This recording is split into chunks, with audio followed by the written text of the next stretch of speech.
ವೀಕ್ಷಕರೇ, ಕನ್ನಡದ biggest reality show big boss.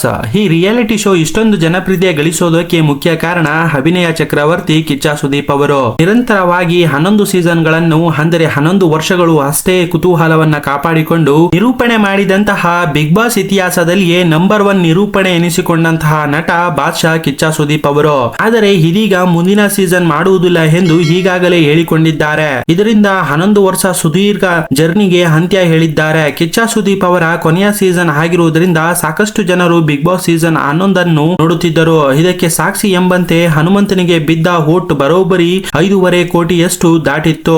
ಇಷ್ಟೊಂದು ವೋಟ್ ಕನ್ನಡದ ಬಿಗ್ ಬಾಸ್ ಇತಿಹಾಸದಲ್ಲಿಯೇ ಮೊದಲಾಗಿದೆ. 5 ರಿಂದ 6 ಕೋಟಿ ವೋಟನ್ನ ಪಡೆದ ಹನುಮಂತನಿಗೆ ಗರ್ಲ್ ಫ್ರೆಂಡ್ ಇರೋದು ನಿಜಾನ ಅಥವಾ ಸುಳ್ಳು ಎಂಬ ಪ್ರಶ್ನೆಗೆ ಉತ್ತರ ಹನುಮಂತನಿಗೆ ಗರ್ಲ್ ಫ್ರೆಂಡ್ ಇರೋದು ನಿಜ.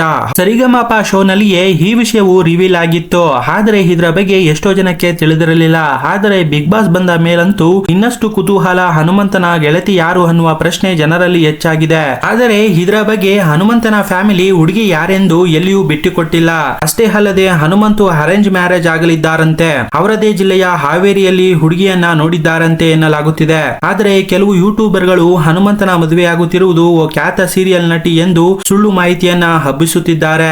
ಆದರೆ ಹನುಮಂತು ಅವರ ಹುಡುಗಿಯ ಬಗ್ಗೆ ಎಲ್ಲಿಯೂ ಹಂಚಿಕೊಂಡಿಲ್ಲ. ವೀಕ್ಷಕರೇ, ಬಿಗ್ ಬಾಸ್ ಸೀಸನ್ 11 ಗೆದ್ದ ಹನುಮಂತನಿಗೆ ನಿಜವಾಗಿಯೂ ಹಣ ಯಾವಾಗ ಸಿಗುತ್ತೆ ಮತ್ತು ಎಷ್ಟು ಲಕ್ಷ ಟ್ಯಾಕ್ಸ್ ಕಟ್ ಮಾಡಿ ಕೊಡುತ್ತಾರೆ ಮತ್ತು ಏನೆಲ್ಲ ಕೊಡುತ್ತಾರೆ ಅನ್ನೋ ಪ್ರಶ್ನೆಗೆ ಬಿಗ್ ಬಾಸ್ ಸೀಸನ್ 11 ಗೆದ್ದಿರುವ ಹನುಮಂತನಿಗೆ ಜೂನ್ ತಿಂಗಳಲ್ಲಿ ಬಿಗ್ ಬಾಸ್ ಹಣ ಕೈ ಸೇರಲಿದೆ ಎಂದು ಹೇಳಲಾಗುತ್ತಿದೆ. ಅಷ್ಟೇ ಅಲ್ಲದೆ ಇನ್ನಷ್ಟು ಕ್ಯಾಶ್ ಪ್ರೈಸ್ ಗಳನ್ನು ಸೇರಿಸಿ ಕೊನೆಯದಾಗಿ ಎಲ್ಲಾ ಟ್ಯಾಕ್ಸ್ ಕಟ್ ಮಾಡಿ 35 ಲಕ್ಷ ಹನುಮಂತನಿಗೆ ಸೇರಲಿದೆ ಎಂದು ಊಹಿಸಲಾಗುತ್ತಿದೆ. ವೀಕ್ಷಕರೇ, ಬಿಗ್ ಬಾಸ್ ನಲ್ಲಿ ವಿನ್ನರ್ ಆದ ಹನುಮಂತು ಬಗ್ಗೆ ನಿಮ್ಗೆ ಏನು ಅನಿಸುತ್ತೆ ಅಂತ ಕಮೆಂಟ್ ಬಾಕ್ಸ್ ನಲ್ಲಿ ಕಮೆಂಟ್ ಮಾಡಿ. ಹಾಗೆ ನಮ್ಮ ಚಾನೆಲ್ ನ ಇನ್ನೂ ಸಬ್ಸ್ಕ್ರೈಬ್ ಮಾಡ್ಕೊಂಡಿಲ್ಲ ಅಂದ್ರೆ ಬೇಗ ಸಬ್ಸ್ಕ್ರೈಬ್ ಮಾಡ್ಕೊಳ್ಳಿ. ಹಾಗೆ ಈ ವಿಡಿಯೋ ಇಷ್ಟವಾಗಿದ್ದರೆ ಲೈಕ್ ಮಾಡಿ ಮತ್ತು ನಿಮ್ಮ ಫ್ರೆಂಡ್ಗೆ ಶೇರ್ ಮಾಡಿ.